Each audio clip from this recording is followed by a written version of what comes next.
শারদীয় দুর্গাপূজা যত ঘনিয়ে আসছে ততই উৎসবমুখর হয়ে উঠছে সিরাজগঞ্জের শতবর্ষের ঐতিহ্যবাহী ভদ্রঘাট পালপাড়া। এখানকার প্রতিমা শুধু সিরাজগঞ্জেই নয়, নাটোর, পাবনা, বগুড়া, রাজশাহী ও টাঙ্গাইল সহ বিভিন্ন জেলার পূজা মণ্ডপেও পাঠানো হয়। এখানকার প্রতিমার আলাদা কদর রয়েছে। প্রতিটি প্রতিমা বানিয়ে কারিগররা সম্মানী পান 15,000 থেকে 2 লাখ টাকা পর্যন্ত। তাই প্রতিমা তৈরি এখানে শুধু পেশা নয়, এক শিল্প ও ঐতিহ্য হিসাবে দেখা হয়। কাকডাকা ভোর থেকে গভীর রাত পর্যন্ত প্রতিমা গড়ার কাজে ব্যস্ত সময় কাটাচ্ছেন কারিগররা। মাটির কাঠামোয় রং তুলির ছোঁয়ায় গড়ে উঠছে দেবী দুর্গা, সঙ্গে লক্ষ্মী, সরস্বতী, কার্তিক ও গণেশ।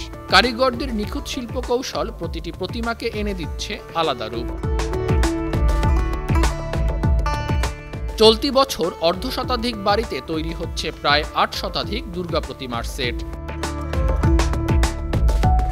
বাঙালি সনাতন ধর্মাবলম্বীদের বিশ্বাস, কয়েকদিনের মধ্যেই শান্তির বারতা নিয়ে দেবী দুর্গা মর্তে আসবেন।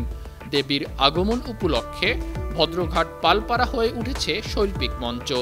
আনন্দ আর ভক্তির সমন্বয় ঘটেছে ভক্তদের মাঝে। নিউজ ডেস্ক, বান্ন টিভি।